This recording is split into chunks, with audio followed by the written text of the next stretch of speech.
Assalamualaikum warahmatullahi wabarakatuh. Perkenalkan, nama saya Muhammad Claudio dari Fakultas Dakwah jurusan Komunikasi Penyiaran Islam. Jadi dengan name saya nih 11 23 10 11 23 05 10.142. Oke. Jadi di sini saya membuat video tugas. Jadi saya di sini tuh mau membuat video UAS filsafat, etika filsafat dan komunikasi dengan Bapak dosen, yaitu Pak Farudin selaku dosen pengampu mata kuliah tersebut.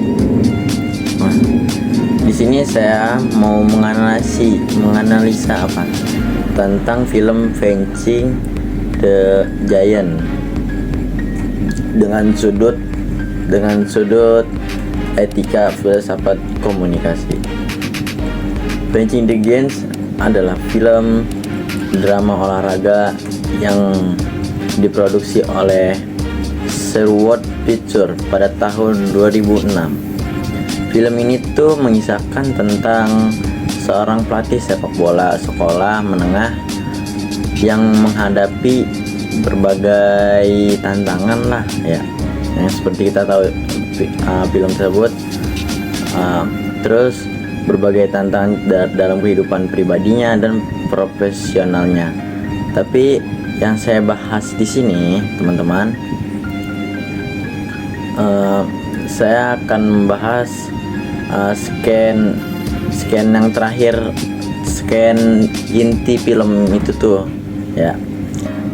Scan yang saya kasih tahu tuh, scan tuh menunjukkan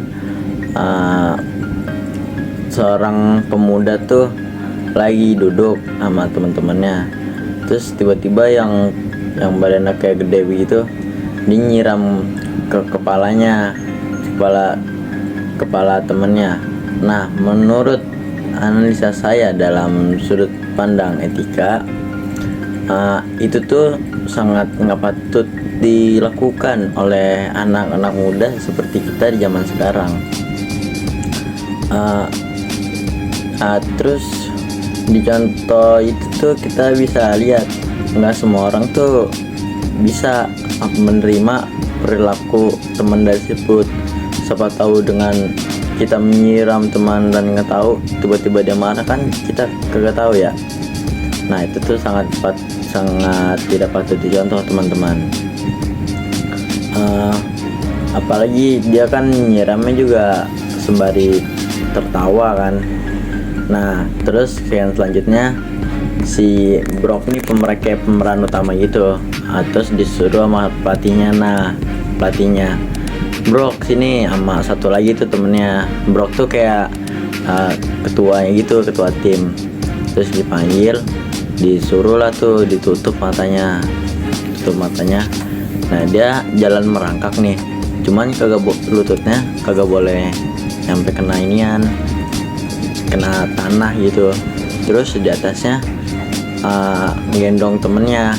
Nah, di sini nih ada sudut pandang tentang komunikasi gitu. Jadi si Grant ini tuh menggunakan komunikasi yang menginspirasi dan motivasi untuk mengubah sikap dan semangat timnya. Nah, jadi tuh si Brock tuh habis ditutup mata itu disuruh terus bergerak. Nah, ini tuh walaupun tuh si Brock ini udah kesakitan lah ya, bahasanya tuh ya gimana nggak kesakitan gitu. Di atasnya ada temennya gitu digendong. Tapi ini pelatihnya nih tetap meyakinkan si Brock agar terus maju dan bergerak gitu. Awalnya tuh pas di tengah perjalanan si Brock berhenti gitu guys ya. Pas berhenti sejenak, namun si pelatih tuh tetap aja terus-terusan ngebakar semangatnya si Brock gitu. Jadi itu akhirnya seluruh kekuatan dalam tubuhnya si Brock ini dikeluarin lah. Dan alhamdulillahnya si Brock ini berhasil sampai ujung lapangan. Yang awalnya dia ngiranya tuh nggak sejauh itu gitu. Ketika dia membuka tutup matanya ternyata di ujung lapangan. Film Fetching the Giant ini dapat dianalisis dari sudut pandang etika, filsafat, dan komunikasi sebagai narasi yang mengajarkan nilai-nilai moral dan pentingnya komunikasi yang efektif. Terus tuh di paling akhirnya tuh dia tuh sangat meyakinkan si Brock itu, soalnya dia kamu udah dikasih dia kalau nggak salah ngomong gini, kamu udah dikasih dikasih kekuatan sama Tuhan, masa kamu nggak percaya gitu. Sekarang kan dia nggak percaya sama diri dia sendiri gitu. Nah terus tuh Giant Tyrus itu sebagai tokoh utama menggambarkan prinsip-prinsip ya.